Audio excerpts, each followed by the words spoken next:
अस्सलाम वालेकुम दोस्तों। क्या हाल है? कैसे हो? उम्मीद है आप लोग खैरियत से होगे। एक बार फिर से मैं अपने आपको आपको अपने चैनल पे वेलकम करता हूँ, जिसका नाम है बायोलॉजी की बाबा। और आप जिस चैनल को देख रहे हैं वहाँ पे हमारे 9, 10, 11, 12 के लेक्चर्स मौजूद हैं, तमाम सर, विद डिटेल एक्सप्लेनेशन और कॉन्सेप्चुअल लॉजिक बेस सारी बातें की जाती हैं। और उम्मीद है आपको पसंद भी आ रहे होंगे। और अगर मैं अपना इंट्रोडक्शन देना शुरू तो मेरा नाम मोहम्मद हमाद है और आप जिस चैनल को देख रहे हैं वो है बायोलॉजी बाबा। और मैं जो है एक बायोटेक्नोलॉजी का स्टूडेंट ऐसा बैचलर्स कर रहा हूँ, और इंशाल्लाह उस पर हमारी वर्किंग चल रही है। और आप के सामने लेक्चर भी पेश किए जा रहे हैं, जिसमें हमारे बायोलॉजी के अपलोडेड हैं, केमिस्ट्री के भी अपलोडेड हैं और 11 के अपलोड हो रहे हैं। इंशाल्लाह भरपूर कोशिश करेंगे कि आपको एंटरटेन करें इन लेक्चर्स के साथ, और कहीं कमी ना बाकी रहे। आज हमारा जो टॉपिक है वो है, नया टॉपिक है हमारा बेसिकली, और वो है हमारा लिमिटिंग रिएक्टेंट। सही है। अब लिमिटिंग रिएक्टेंट क्या है, आज हम इसको देखेंगे। रिएक्टेंट से तो जाहिर हो रहा है कि हम यहाँ पे रिएक्टेंट एंड प्रोडक्ट की बात कर रहे हैं, लेकिन किसे कहते हैं लिमिटिंग रिएक्टेंट? जो रिएक्शन के दौरान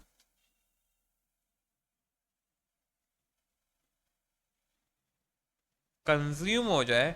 सही है, रिएक्शन के दौरान क्या हो, कंज्यूम हो रहा हो और कंप्लीट हो जाए, कंप्लीट कंज्यूम हो। सही है।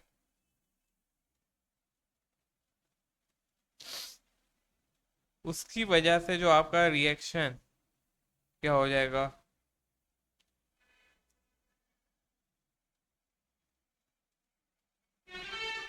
स्टॉप।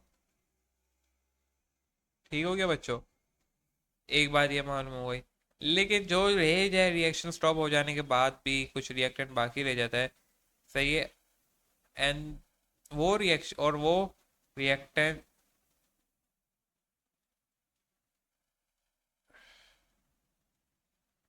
जो लेफ्ट हो जाए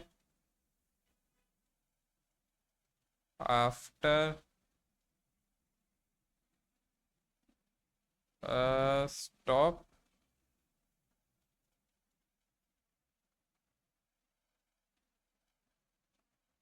सही है, तो हम उसे एक्सेस रिएक्टेंट कहते हैं। एक लिमिटिंग और एक एक्सेस की आपको मिसाल मालूम हो गई। अब कहा क्या जाता है कि आपके पास होगा एक H2, H2 है प्लस O2 है। सही है। ये आप इसमें रिएक्ट करेंगे तो आपके पास जो बनेगा वो बनेगा H2O। ठीक है। लेकिन देखें, प्रोडक्ट में दो H थे और दो O2 थे। सही है, सिंपल लॉजिक के ऊपर मैं बात कर रहा हूँ। दो H थे, दो टू थे। ठीक हो गया। अच्छा, वो अलग बात है कि यहाँ पे टू लगेगा। अभी आपने मोल्स को नहीं देखना। सपोज करें ये हाइट हुए में, सही है, मोल्स। लेकिन अगर आप इसी को देखें, ये दो थे, ये भी दो थे, लेकिन क्या हुआ, ये कंज्यूम हो गया पहले। सही है। और आपके पास O बच गया। इसे कहते हैं कि एक रिएक्टेंट मुकम्मल हो गया और एक रिएक्टेंट आपका बच गया है। मिसाल के तौर पर ये देखें, H2 कंज्यूम हो गया सारा, O लेफ्ट हो गया। मतलब क्या हुआ, आपके पास एक O अभी भी बाकी है यहाँ पे। अगर रिएक्टेंट के तौर पे देखा जाए तो आपके पास साइड में, साइड लेफ्ट कहते हैं इसे हम। ठीक है, साइड में क्या है, रह गया है, साइड लेफ्ट है। O2, O, सही है। O2 था, एक O हुआ। वो अलग बात है, बैलेंसिंग के लिए हमने जो है इसको वहां पे टू लगाया, ये सारी कहानी एक अलग है। लेकिन देखा जाए तो ओवरऑल हमने H2 डाला था और O2 डाला था। सही है। और बैलेंसिंग को छोड़ के देखा जाए तो क्या हुआ, आपका कंज्यूम कितनी हुई और कितनी नहीं हुई ये आपके सामने जाहिर हो रहा है। अब इसके कुछ क्वेश्चंस हैं, वो करते हैं 2 मिनट बाद। अब देखो, हम करने जा रहे हैं लिमिटिंग रिएक्टेंट की। मैंने आपको एग्जांपल दे दी, सब कुछ दे दिया। अब मैं को उसके कराने एक क्वेश्चन कराता हूँ मैं। सही है। जल्दी से आ जाते हैं क्वेश्चन की तरफ हम। एक तो ये इनको बहुत मसले हैं, रीलोड करते हैं भाई, पेज नंबर यहाँ लिख देता हूँ मैं 90 फटाफट से।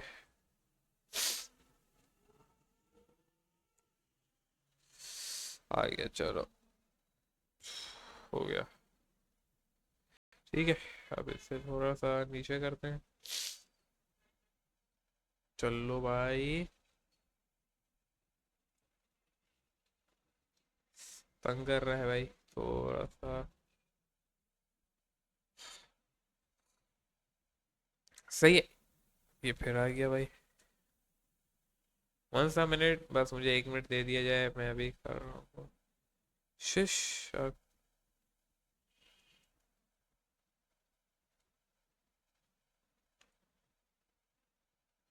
ओके, चल गया ये।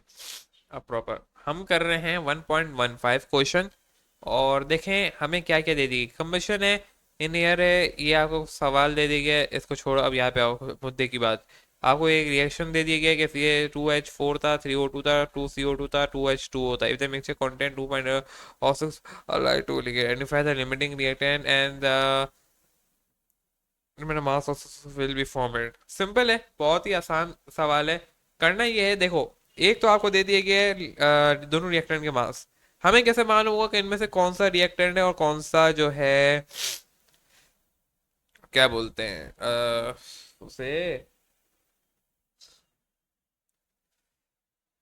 एक्सेस रिएक्टेंट है। और फिर कह रहा है मास ऑफ CO2 भी मालूम करो। वेरी सिंपल है भाई।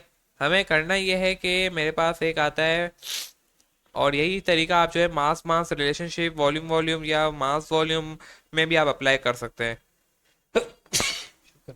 सॉरी बच्चों, असल में थोड़ा नजला भी हो रहा है, खैर है।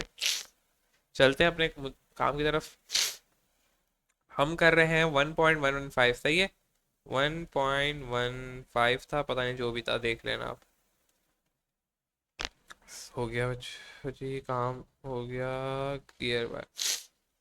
सबसे पहले आ जाओ कि हमें गिवन क्या किया है, ये देख लो भाई। गिवन हमारे पास क्या क्या होगा इसमें, ठीक है। अब गिवन क्या किया है भाई, देखो एक तो हमें मास दे दिया गया है, किसका, C2H4 का। यानी पहले तो हम जो है साथ में एक इक्वेशन भी लिख देते हैं ताकि हर चीज़ क्लियर आउट पे चलती रहे। ये इक्वेशन बहुत इंपॉर्टेंट है।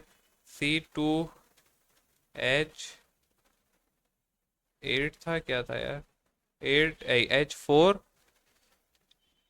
3O2 प्लस 3O2, सही है, प्लस सॉरी रिएक्टेंट आपके पास जो बन रहा है वो है, एक तो ये भाई साहब फिर आ गए, एड पैट तंग करके रखा हुआ है। 2CO2 और 2H2O, सही है। आगे हमारा 2CO2 है और 2H2 है।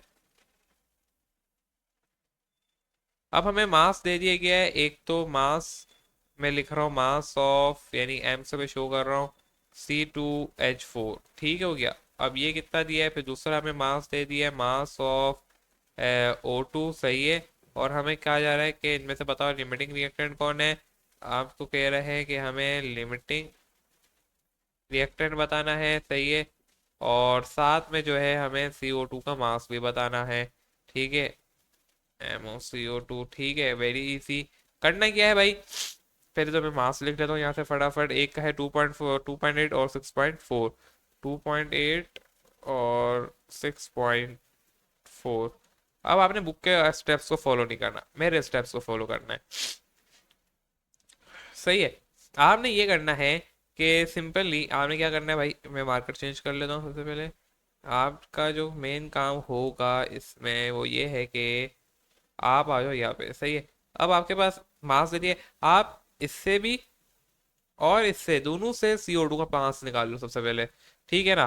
कैसे निकालेंगे भाई, मेरा मास मास रिलेशनशिप यहाँ पे चल रही है, सही है। अब मास मास रिलेशनशिप आपको मालूम है क्या होती है।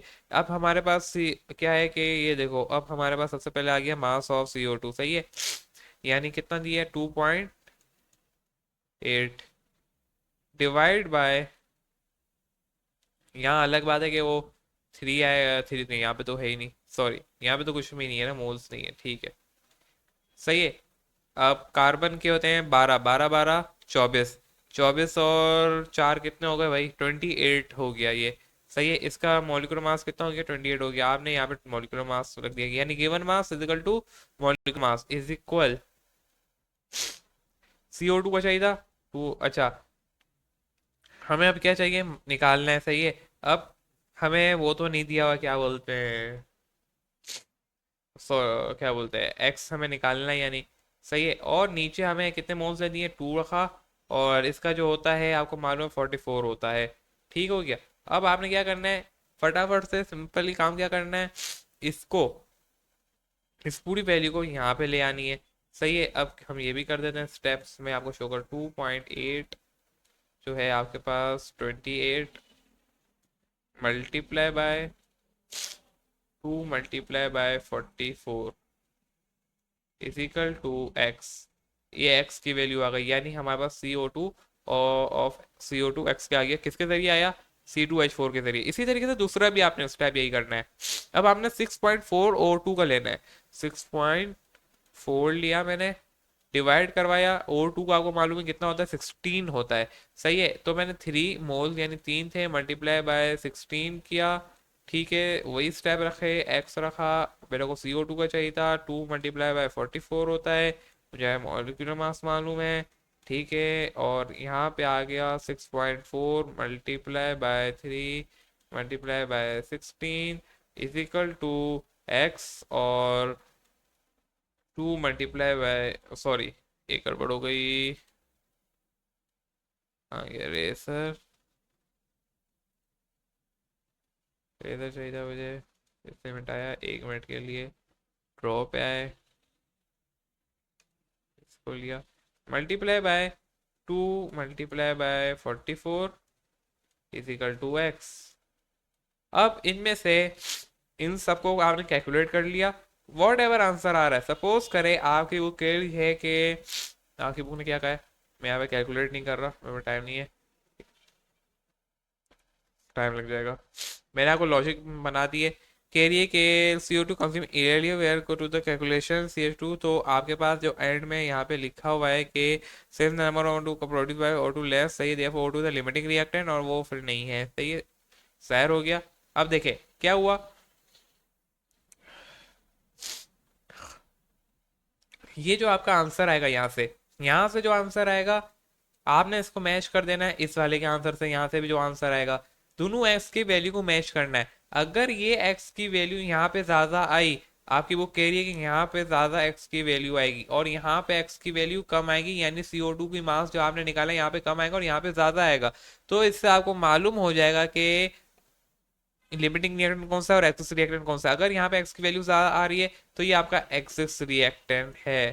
ठीक है, और अगर निकाल गया, 1 मिनट, ओके, और अगर यहाँ पे देखें, और अगर यहाँ पे एक्स की वैल्यू कम आ रही है तो इसका मतलब यह है कि ये आपका लिमिटिंग रिएक्टेंट है। सही है, ये था लॉजिक ऑफ लिमिटिंग रिएक्टेंट को सॉल्व कराने की, सिंपल था, नो इजी, नो डिफिकल्ट। अब आगे आ जाए फटाफट, और वो आगे क्या है भाई, ये तो हो गया लिमिटिंग रिएक्टेंट के आपके सवालात। इसी तरीके से दूसरा लिमिटिंग रिएक्टेंट का है, आपको मालूम होना चाहिए, सेम लॉजिक बिल्ड होगी, कोई डिफरेंस नहीं है, सेम काम करना है आपने, बस जो मैंने आपको बता दिया उसी को रखोगे, आपका आंसर आ जाएगा। अब आपने जो है क्या बोलते हैं, बुक के स्टेप्स को फॉलो मत करना, क्योंकि वो फिर आपको डिफिकल्ट लगेगा। मैंने आपको आसान तरीका बता दिया है। और अब आ जाओ थ्योरेटिकली, और थ्योरेटिकली यील्ड और प्रैक्टिकल यील्ड और percentage sheet the chemical reaction, उन्हें हम थ्योरेटिकल यील्ड कहते हैं। Maximum bike balance chemical reaction से थ्योरेटिकल जो practical form in the lab, उसको प्रैक्टिकल यील्ड कहते हैं। The actual amount of product which the maximum amount of product, the maximum amount of product. सही है, ये हमारे पास कुछ है। अब आ जाओ यहाँ पे एक और टॉपिक करते हैं फटाफट से। मेरी कोशिश यही है कि आज आपका ये निपट जाएगा, आपका ये चैप्टर बहुत ही आसान था।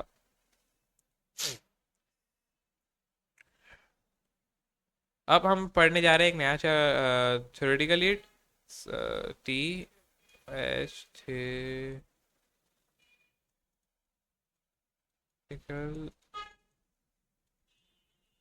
ईल्ड। सही है, दूसरा मैंने बोला आपके पास एक्चुअल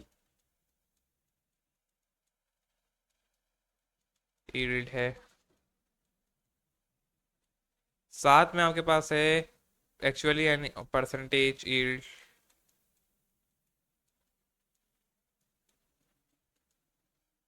अब पता नहीं परसेंटेज तो स्पेलिंग समझ आ रही हो नहीं, शायद मैं सैम्बोल भी डाल देता हूँ मैं। अब ये क्या कहते हैं भाई, जल्दी से देख लेते हैं, फिर कोशिश करेंगे लेक्चर एंड। थ्योरेटिकल हीट क्या होता है बच्चों? वो प्रोडक्ट की अमाउंट जो कि आपने बैलेंस केमिकल रिएक्शन के जरिए फॉर्म किया, प्रोडक्ट की अमाउंट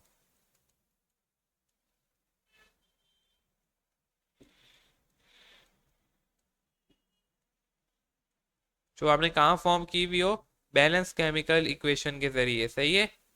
मैं कलर चेंज करता हूँ फटाफट से, ये पर्पल। बैलेंस केमिकल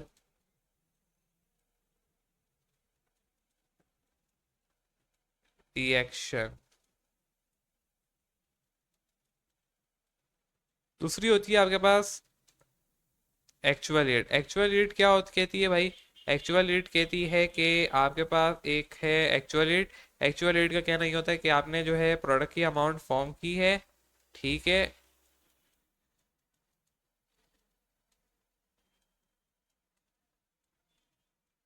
और जो है वो फॉर्म हुई है बाय किसके जरिए भाई? वो आपकी फॉर्म हो गई है बाय लैब के जरिए।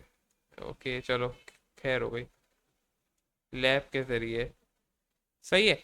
और जब आप थ्योरेटिकल हीट यानी प्रैक्चुअल हीट को, यानी जिसे हम प्रैक्टिकल हीट भी कहते हैं भाई बच्चों, परेशानी होना, डिवाइड करवा देंगे थ्योरेटिकल हीट से, तो आपके और मल्टीप्लाई बाय 100 कर देंगे, तो आपके पास जो आंसर आएगा वो हमारे पास परसेंटेज हील्ड का होगा। ये थे हमारा प्रैक्टिकल लीड, थ्योरेटिकल लीड और उसके परसेंटेज हील्ड के बारे में। आगे चलते हैं भाई। माइनस करता हूँ मैं थोड़ा सा, और यहाँ तक मुझे लाइन चाहिए। अब जूम इन करता हूँ मैं। ठीक है, यहाँ तक आपको बातें क्लियर हो गई सारी। अब न्यूमेरिकल्स कराने हैं मुझे, मेरे को 2 मिनट दिए, मैं आपको न्यूमेरिकल्स कराता हूँ इसके। अब मैंने आपकी बुक वापसी खोल ली है यहाँ से। अब मेरे को देखना है कि अब आगे क्या है इसके अंदर, डायरेक्ट क्वेश्चन आंसर हैं या नहीं। ठीक है, डायरेक्ट क्वेश्चन है। वेरी सिंपल है, आपको एक रिएक्शन दे दिया गया है, देखना ये क्या क्या दिया हुआ है। The reaction of calcium carbonate is given that, equation दे दी है भाई। If during application of CO2 is reacted with excess of hydrochloric, ठीक है। और 14 gram of liberated calculated percentage of CO2 तो एक्सेस के साथ रिएक्ट कर रहा है, और आपको कह रहा है कि गैस लिबरेट हुई है और परसेंटेज ऑफ CO2 निकालनी है। यानी आपको 14, ये क्या पॉइंट है? सही है, आई थिंक ये पॉइंट ही होगा। सही है, 14.52 ग्राम जो है आपकी प्रैक्टिकली फॉर्म हुई। अब बोल रहा है आपने थ्योरेटिकली निकालनी है, परसेंटेज हील्ड निकालनी है।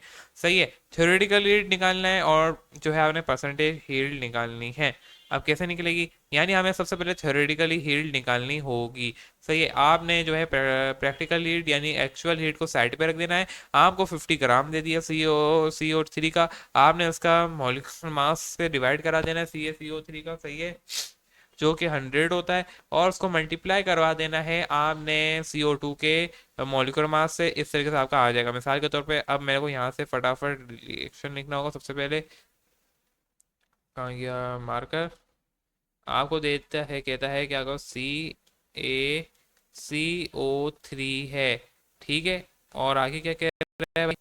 फिर कह रहा है 2HCl है, फिर कह रहा है कि आपके पास 2HCl है जिसको हमने रिएक्ट करवाया है। देन कह रहा है कि आपके पास क्या है, CaCl 2 फॉर्म हो रहा है, CO2H2O हो रहा है। CaCl 2 फॉर्म हुआ, प्लस CO2 फॉर्म हुआ, और प्लस H2O फॉर्म हुआ। सही है। गिवन डेटा आते हैं। गिवन डेटा है, एक ही मार्कर से लिख रहा हूँ ताकि जल्दी हो जाएगा। गिवन डेटा है आपके पास, चलो कलर चेंज करते हैं हम यहाँ से, ये वाला उठा दें। आपको CaCO3 का मास दे दिया, ठीक है, जो कि आपका 50 था। और जो है आपको जो है प्रैक्टिकल जिसे हम कहते हैं वो दे दी साथ में, सही है। प्रैक्टिकल हीट आपको तकरीबन दे दी 14.52, सही है। 52 सही है। अब आपने क्या करना है, थ्योरेटिकल हीट, यानी मैं टी से शो कर रहा हूँ theoretical heat, and practical heat यानी परसेंटेज हीट, यानी ये वाली भी निकालनी होगी। ठीक हो गया। कैसे निकलेगी भाई, ये कैसे होगा, अभी हम करते हैं इसे फटाफट से। कहाँ गया ड्रॉ में है, यहाँ पे आओ, और हमें ये निकालना है, ठीक है। ये दो निकालना है थ्योरेटिकल रीड, मैं पहले भी बता चुका हूँ, वेरी सिंपल है भाई थ्योरेटिकल रीड निकालने का तरीका। यानी थ्योरेटिकली हम निकाल रहे हैं, आपने क्या करना है, 50 आपको दे दिया है CaCO3 का, सही है। आपने डिवाइड करा देना है इसके मॉलिक्यूलर मास से, ये भी आ गया, इज इक्वल रखा। आपको मालूम है CO2 का निकालना है एक्स से, मैंने एक्स सपोज कर दिया, यहाँ पे आपने 42 रख देना है, यानी आप CO2 भी रख सकते थे, वॉट एवर, ठीक है, इट्स अप टू यू। अब आपने क्या करना है, CO2 एक ही था, कोई मोल वोल नहीं थे, आपने इसको बस वहां ले जाना है, सही है। यानी मेरे पास CO2 बनेगा बराबर होगा 50/100 मल्टीप्लाई बाय 44, ठीक हो गया। आपने इसे कैलकुलेशन करनी है, यहाँ से एक जीरो कटा, ये जीरो कटा, सही है, और 5 1 बचा, और ये बच गया 5 2 सा, और 2 से यहाँ से ये भी गया 22, ठीक है।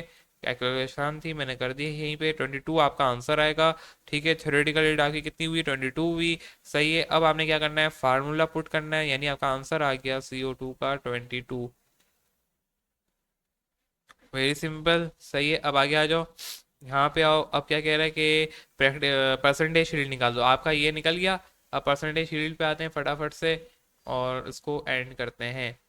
क्या कहता है भाई, कह रहा है कि आपके पास है एक क्या बोलते हैं परसेंटेज शील्ड, यानी अगर मैं ऐसे यूं शो कर दूं परसेंटेज शील्ड थ्योरेटिकली, आपको मालूम है कि मैंने फार्मूला अभी लिख पाया था, नीचे रहती है एक्चुअल ऊपर रहती है, एक्चुअल रेट कितनी है 14.52 डिवाइडेड बाय 22, सही है, मल्टीप्लाई बाय 100। जल्दी से ये खोलो, ऊपर करो से, अब देखें आंसर यही आया है। ये देखें 22 आया था, मैंने इसको बिल्कुल वैसे ही किया है 14/52, और उसको 22 से मल्टीप्लाई करा है, इन सारी चीज़ों को छोड़ा झंझट से, मैंने डायरेक्ट आपको कराया, मेथड बताया। आपका आंसर यहाँ पे 66% आया है, सेम आंसर आया है। बस मैंने क्या किया, लॉजिक चेंज की, आसान तरीका बताया है, सबसे बेहतरीन तरीका मैंने बता दिया आपको कराने का, ठीक है। अच्छा, अब इसके बाद आपकी बुक ने यहाँ पे आपका ये चैप्टर एंड हो जाता है, सारे काम हो गए इसके अंदर, मैंने ईच एंड एवरीथिंग करा दी। न्यूमेरिकल्स जो रह गए बुक के पीछे वाले, मैंने बोला था हम न्यूमेरिकल्स की अलग सेक्शन रखते हैं, उसमें हम उसको कराएंगे, लेकिन हमारा यहाँ पे थ्योरेटिकल हीट चैप्टर भी कर दिया, मैंने सारा लेक्चर पढ़ा दिया, स्टोमेट्री का मोल सारी चीज़ें आपको ईच एंड एवरीथिंग इस चैप्टर के अंदर पढ़ा दी गई हैं। आपने अच्छे से इसकी प्रैक्टिस करनी है, इसमें न्यूमेरिकल्स की प्रैक्टिस करनी है, मैंने इसमें न्यूमेरिकल्स भी साथ में करा दिए, मैंने पहले ही बोला था इसमें थ्योरी कम होगी, न्यूमेरिकल्स का वक्त ज़्यादा होगा। ईच एंड एवरीथिंग आपकी कंप्लीट हो चुकी है यहाँ पे, तो अब मुझे नहीं लगता कि कोई ऐसी चीज़ बाकी होगी जो आपको करानी होगी, सारी चीज़ें कंप्लीट हो चुकी हैं। अब हमें क्या करना होगा, एक नेक्स्ट वीडियो के अंदर मिलेंगे एक नए चैप्टर के साथ, और टिल देन आपने इसकी बहुत अच्छे से प्रैक्टिस करके रखनी है, क्योंकि जब न्यूमेरिकल्स कराएंगे तो आपको हर एक चीज़ याद होनी चाहिए। तो मिलते हैं एक नेक्स्ट वीडियो के अंदर, टिल देन अल्लाह हाफिज़।